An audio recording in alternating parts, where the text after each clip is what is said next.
자, 이제 박병창 이사님을 네. 모셔야 될 시간입니다. 어서 오십시오. 예, 안녕하십니까. 네, 여보니까 네. 박병창 이사님. 추가적인 속보가 업데이트된 게 또 있는데 있어요? SVB의 전액 보증, 예금 네. 전액 보증한다는 속보를 한 5분 전에 전해드렸잖아요. 예금 보호만 된답니다. 주식 채권은 대상이 아니다. 주식 채권 그러니까 SVB의 채권도 은행채도 있을 수 있잖아요. 네. 그거는 보호 안 대상이 되고? 아니다. 아. 당연히 뭐 주식은 당연한 거고요. 은행 소비자들의 예금만 일단 보호한다. 그렇습니다. 네. 네. 자, 하여튼 뭐 이것 때문에 이제 미국도 지금 뭐 미선물 이런 것도 굉장히 좀 안 좋았던 것 같은데. 미선물은 좀 올라가고 지금 있어요. 올라가고 올라요? 있습니다. 예, 이 조치가 나와서 올라가는 거예요. 예. 조치 나와서. 예, 그렇습니다. 자, 그럼 일단 뭐 미국 시장 살짝 한번 정리하면서 예. 가보겠습니다. 지나간 시장은 좀 간단히 말씀드리겠습니다. 주간으로 나스닥 4.7%, 다우 4%, S&P 4.5% 하락했고요. 지난주 금요일도 1% 이상씩 하락을 했습니다. 지난 전반적으로 하락은 8월 의장의 의회 증언 후에 국채 수익률이 상승하고 달러 강세되고 주식시장이 급락했습니다. 주 후반 들어서 실버게이트 문제가 있었고요.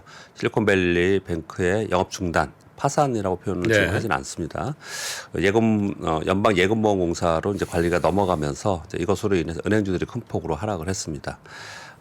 전체적으로는 이제 고금리 부작용 우려를 확산되는 이제 모습을 나타내고 있는 것이고요. 특징적인 것은 이 SVB 영업 중단 이후에 국채 수익률이 다시 큰 폭으로 하락했습니다. 특히 2년 만기 국채 수익률은 5% 넘어섰었죠. 4.59까지 떨어졌습니다. 단기 급락을 한 거예요. 그러니까 시장은 이번 3월에 50bp 금리 인상에 대해서 우려를 하면서 계속 빠지다가 네. 은행에 문제가 생기면서 야, 이거 연준이 이대로 갈 수 있겠냐. 라고 생각하면서 2년물이 단기 급락하는 그런 특징을 좀 보였습니다. 네. 고용보고서는 신규 일자리는 예상보다 높게 나왔고요. 다른 쪽 실업률 3.6%로 좀 높아졌고요.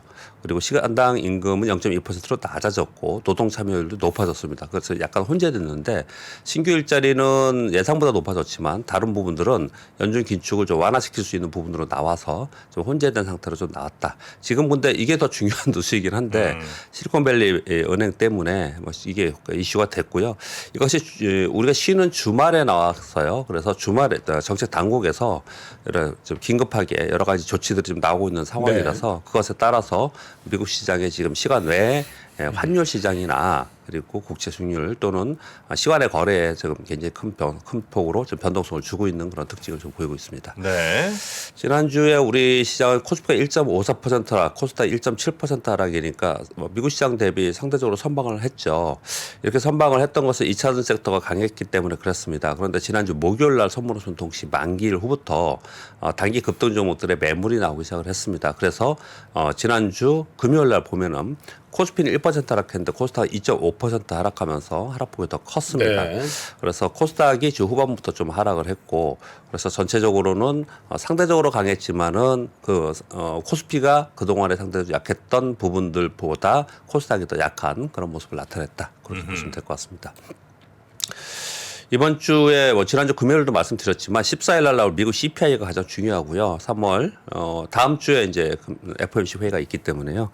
예상은 전년비 6.1%, 전월비는 0.5%. 지난번에도 전월비 0.5%였고 지난번에는 6.4%였습니다.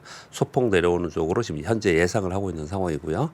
그리고 15일 날 미국의 소매 판매 PPI가 발표되는 부분하고 그리고 16일 날 ECB 통화정책회의, 17일 날 미국 선물호소 동시 만기 이런 부분들이 시장에 영향을 줄 것이고요. 지금 실리콘밸리 은행이 가장 큰 오늘 이슈인데요. 그거 말고도 이번 주 이슈가 굉장히 많습니다. 그래서 이번 주에는 좀 한 발 물러서서 관망 분위기와 그리고 시장 변동성을 좀 지켜보는 그런 투자 심리가 더 많지 않을까 이렇게 생각을 네. 해볼 수 있습니다. 지금 매크로 시장, 미국 시장하고 우리 시장하고 좀 구분해서 오늘은 좀 말씀을 좀 드리겠습니다. 일단 추가 반등을 실패하면서 일봉상 직전 저점을 하향했습니다. 그래서 연간 등락률을 보면요. 1월과 2월에 단기적으로 급등을 했지 않습니까? 지수들이. 근데 다우는 상대적으로 약했어요. 근데 연간으로 보면요. 지금은 나스닥이 연간 수익률을 얘기하는 겁니다. 나스닥은 6.4% 플러스고요. 다우는 마이너스 3.73, S&P 500은 플러스 0.58. 왜 이걸 말씀을 네. 드릴까요? 상대적으로 다우가 약하다는 말씀을 드리려고 하는 거예요. 차트 한번 보겠습니다. 이 다우존스 1범입니다. 첫 번째는요. 즉 1월에 이 선을 그어놓은 거는요. 1월에 시작 지점을 기준으로 거는 겁니다. 1월의 기준을 지금 아래를 깨고 내려가죠. 다우존스 산업지수는요. 그리고 S&P 500은 그 지점의 근처까지 가 있는 상황이고요. 네. 나스닥은 위에 있습니다. 이렇게. 그러니까 올해 들어서는 작년하고 좀 다른 양상을 많이 보인다. 이 부분을 좀 생각을 하시면서 섹터와 종목 접근을 해야 된다라는 말씀을 드리는 거고요. 그리고 뭐 또다시 말씀드리지만 실버게이트와 실리콘밸리 파산 영업 중단 요것 때문에 연준의 긴축 강도 우려는 오히려 완화됐습니다. 좀 다소 완화되는 50pp에서 25p 금리 인상 쪽으로 조금 더 확률이 좀 높아지는 상황이 좀 되고 있고요. 다만 지금 제가 차트 보여드렸다시피 경기와 그리고 은행주들이 있는 경기 관련주들이 있는 다우존스 산업지수가 훨씬 더 약한 모습을 나타내고 있어요. 그래서 고금리가 유지된 상태에서 이후에 나타날 경기 침체와 그것에 따른 후폭풍 이것에 시장이 더 관심을 주고 있는 시장의 관심이 바뀌었다라는 부분 말씀드립니다. 예. 단기 시황은 FOMC 회의일 것이고요. 중장기 시황은 이제 경기 침체 얘기를 계속 하겠습니다.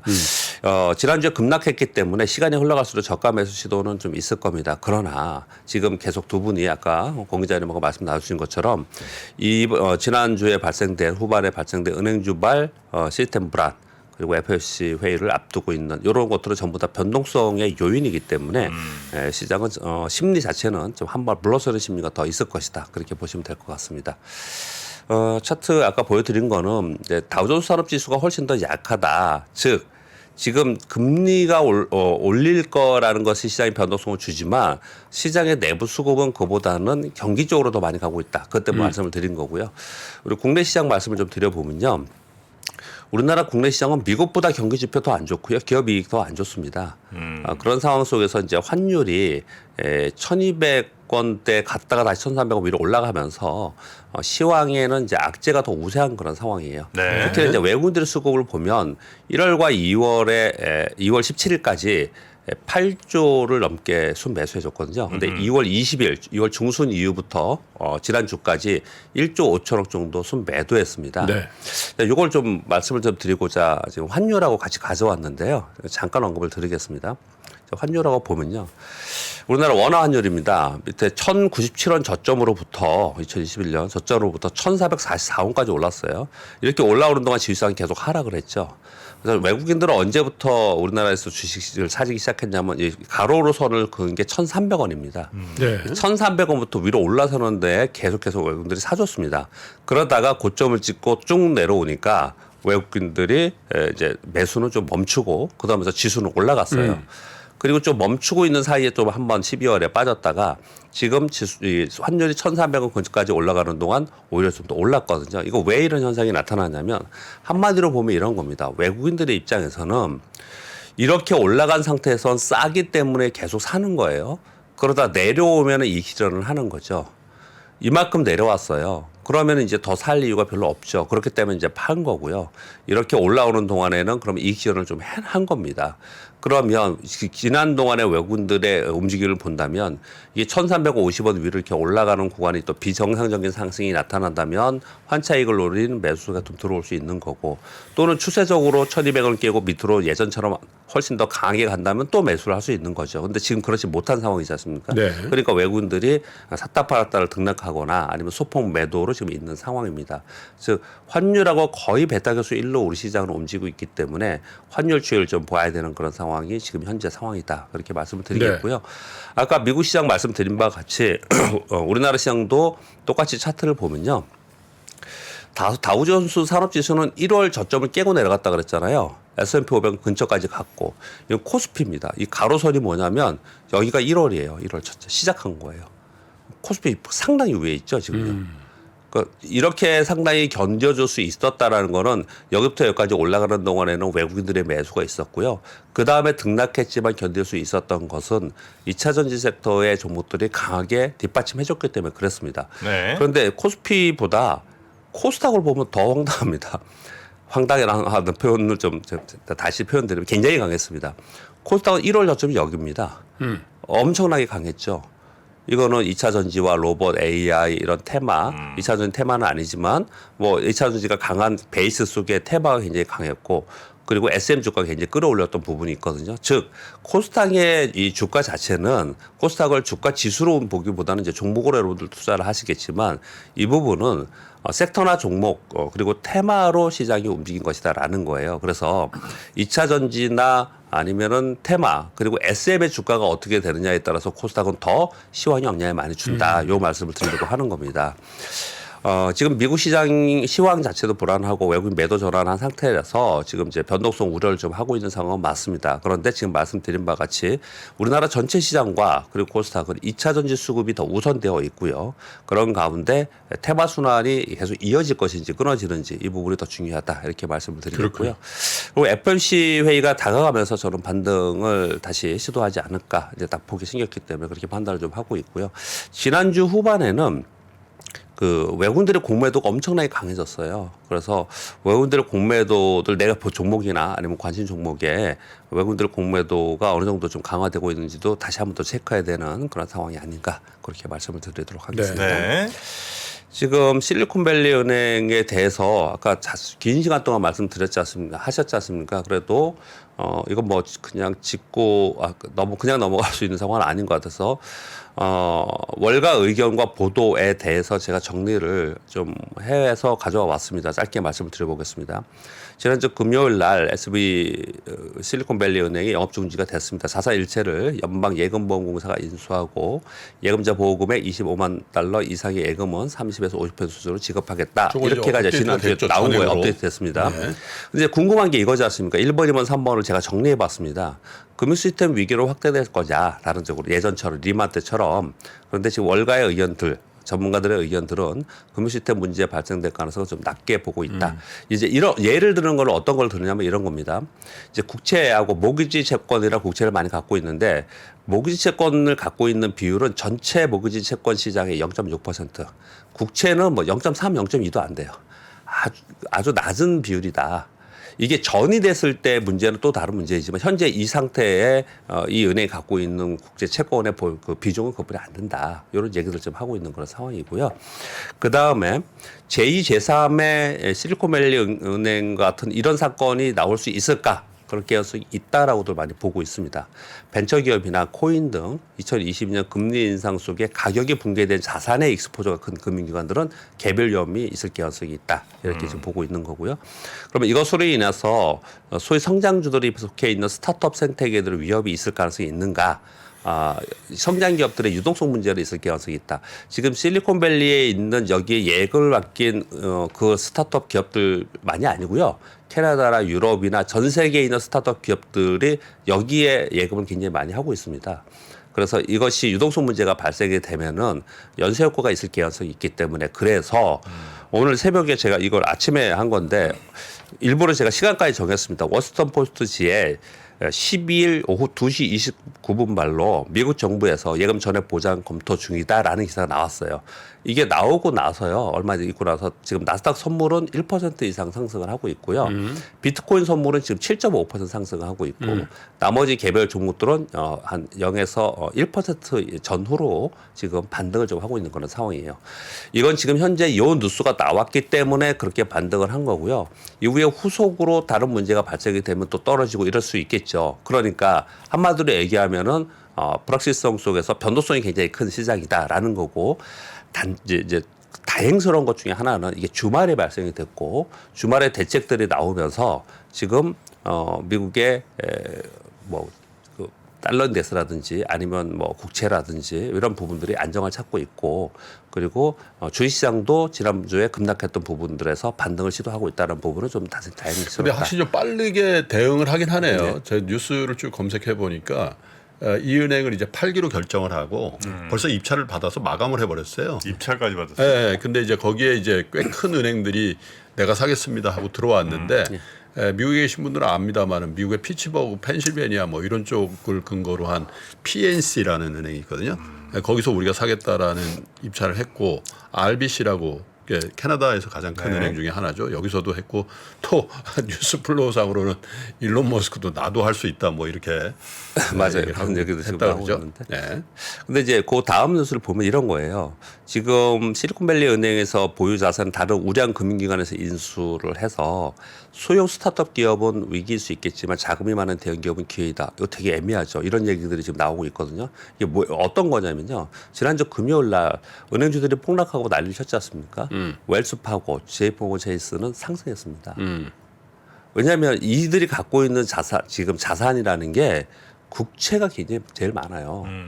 결국은 지금 장기 국채를 갖고 있으면서의 시간의 차이, 그리고 지금 돈은 빠져나가야 되고 그건 들고 있어야 되고 들고 있는 거에 장부가에 폭락을 했고 그냥 가지고 있으면 아무 문제 없는 건데 나중에 보면은 결국은 나중에 기준금리가 떨어지면서 국채 수익률이 다시 떨어지면서 그 채권 가격이 오르면은 문제가 없을 건데 이런 일이 발생이 된 거잖아요. 그래서 그런 자산을 다른 데서 가져가는 것이 기회가 될 수 있다. 막 이런 얘기를 지금 하고 있는 거예요.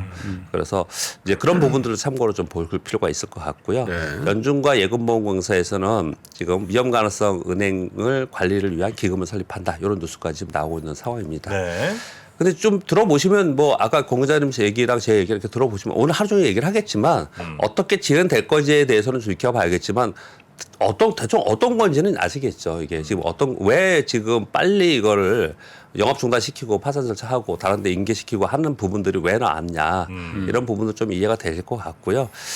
제일 걱정하는 거는 이거 리먼 되는 거 아니냐. 이런 뉴스 나오면요. 이 뉴스의 이 타이틀들이 굉장히 뭐라고 표현할까요? 좀 심하게 나와요. 리만하고는 좀 다르죠. 예, 심하게 이렇게 리만은 파생상품 나오는데 때문에 그런 거고. 상당 부분 그런 부분들하고 는 다른 성격을 좀 가지고 있는 부분이다. 그러나 이런 문제가 발생되는 것은 결국은 뭡니까? 결국은 기준금리를 5%까지 지금 올리면서 그 채권 가격이 폭락한 부분들이 계속 진행이 되면서 이런 거지 않습니까? 가장 그 합리적인 그 이 일의 근거는 과잉 긴축의 청구서 같은 겁니다. 그렇죠. 네? 그러니까 연준이 회의할 때, 야 니네들이 단기간에 그 뭐 안 한 것처럼 했다가 갑자기 과잉 긴축하면서 이렇게 된 거지. 이런 얘기를 이제 비난의 화살이 글로 가겠죠. 그래서 이제 저는 관심이 이제 뭐냐면은 그래서 5% 위로 올려놓은 상태에서 1년 이상 길게 끌고 갈 것이다 계속 그러잖아요. 1년 이상 5% 이상 금리를 1년 이상 계속 끌고 가면은 한계 기업들이 나올 수밖에 없는 것을 다 자명하고 다 알고 연준도 알고 다 얘기를 계속 했던 얘기들이잖아요. 네. 근데 그게 그러면 지금 4.75인데 요번에 올려서 5% 이상으로 가면 그리고 올해 2023년 계속 가면 결국은 이런 문제가 발생될 거라고 다들 얘기를 하고 있는 상황 속인데 이게 벌써 탁 나왔기 때문에 연준이 스탠스가 어떻게 될 거지 이게 가장 관심인 거죠. 그렇죠. 지금요. 예, 그렇게 보시면 될 것 같습니다. 50bp로 가고 있는데 지금. 그러니까 1년 이상 끌고 갈 수 있겠냐 이것도 이제 아마 논쟁이 될 가능성이 굉장히 높습니다. 지난주에 한번 말씀드린 그 인터배터리 2023 15일부터 17일까지 강남 코엑스에서 진행이 되고요. LG 엔솔은 뭐 루시드 에어 공개를 한다라고 하고 있고요. 삼성 SDI는 전고체 배터리 기술 설명회를 한다라고 하고 있습니다. 그러니까 제가 관심을 갖고 있는 부분은 워낙 지금 우리나라 시장을 배터리를 끌고 가고 있기 때문에 이 부분에서 새로운 기술 또는 새로운 배터리에 대해서 어떤 것들이 나오고 그것이 시장에서 어떤 영향을 주는지 이 부분에 대해서 관심을 많이 갖고 있고요. 또 하나의 관심은 신규 진입하는 기업이나 신기술이 나왔을 때 이것은 분명히 시장에서는 또 다른 어떤 테마를 이룰 가능성이 있습니다. 그러니까 이 2차 전지 자체는 테마가 아니에요. 주도 섹터이고 주도 산업이에요. 그런데 신기술이 나왔을 때 최초에는 테마로 이룰 가능성이 있거든요. 이런 부분들이 이번 주에는 좀 관심이 될 가능성이 있고 네. 저는 개인적으로는 좋은 것들이 나와서 잘 됐으면 좋겠어요. 그래서 시장을 버팀목으로 가져가고 있기 때문에 그렇게 좀 보고 있고요. 정프로가 갔다 오기로 했죠. 네. 그리고 인터배터리. 대한항공 네. 중국이 지난번에 좀 화난 뉴스가 하나 있었죠. 자국민 해외 단체 여행 40개국 추가 허용했는데 한국을 뺐습니다. 또 뺐어요. 네, 한국만 뺐어요. 근데 우리나라는 지난 11일부터 중국으로부터 입국자에 대한 모든 제한 조치를 해제했거든요. 해제했는데 뺐어? 네. 네. 했는데 원래 뭐 서로 뺐습니다. 상호 뭐 수준 맞춘다더니 그것도 아니에요. 일이야. 네, 이런 가운데 대한항공에서 3월 말 중국 노선을 84편으로 증편한다. 수준이 어느 정도를 좀 말씀을 드려보겠습니다. 현재 13편뿐이 안 된대요. 2019년 대비 7%뿐이 안 되는데 3월 26일부터 19년 대비 38% 수준이 84편으로 증편을 하고 5월은 99편, 약 43% 정도, 한 반 정도까지 증편하겠다. 이렇게 지금 발표를 지금 대놓은 상태거든요. 그래서 향후에 이제 중국과 지금 이번에도 또 한국은 제외했는데 뭔가 좀 기대를 하는 내용이 아닌가 결국은 이런 내용들이 좀 나와 있고요. 아까 이것도 권구자님 말씀 주셨는데 SM의 지분 경쟁에서 하이브가 인수 절차를 중단한다. 이런 이제 발표가 있었는데요. 예상됐던 일이죠. 이제 이런 내용들이 좀 돌고 있습니다. 카카오와 경쟁하지 않기로 합의하면서 카카오의 경영권을 주고 플랫폼은 협력하겠다. 나온 뉴스는 아니에요. 지금 이제 앞으로 발표가 나오겠죠. 어느 한쪽이 SM을 독식하지 않는 구조로 합의하지 않겠냐. 뭐 이런 내용들이 지금 돌고는 있습니다. 그래서 좀 좋은 방향으로 좀 나오면 좋겠는데 이제 주가는 좀 다를 수 있겠죠. 이것으로 좀 올랐기 때문에 주가는 좀 변동성이 좀 있을 수 있다. 이런 부분들은 또 시장에 영향을 줄 수 있다. 거기에 이제 함께 봐야겠죠. 네. 네. 여기까지 말씀드리겠습니다. 그러시죠. 자, 미세먼지만 뒤집다 주더만. 지난주에 요즘 네, 요즘에 미세먼지만 뒤집다 줘요. 다시 뭐 공장 뭐 세게 돌리는 모양이에요. 네. 자, 우리 박병시장 이사님과 그럼 여기서 네, 인사드리고요. 다음 시간 내일이죠. 네, 내일 다시 뵙도록 하겠습니다. 고맙습니다. 감사합니다. 감사합니다. 네. 레디 액션. 유튜브에 공개도 하기 전에 조기 마감되어 구독자 여러분들께 소개조차 할 수 없었던 3프로TV 주식 부동산 액션 스퀘어. 국내외 주식시장 분석, 기업 발굴 및 기업 분석, 가치 평가, 부동산 권리 분석, 지역 분석 및 임장, 개별 부동산 가치 평가, 이 모든 걸 내 손으로 직접 액션하는 100% 실전 훈련 프로그램 액션스쿨 2회차 모집 소식을 이번엔 가장 먼저 알려드립니다. 박세희, 홍진채, 오윤석 전문가들의 실제 투자 프로세스를 내 손으로 직접 경험하세요. 액션스쿨은 기수제 프로그램으로 정해진 인원이 모집되면 완전히 마감됩니다. 자세한 내용은 영상 하단의 링크 혹은 3프로TV 앱에서 확인하세요.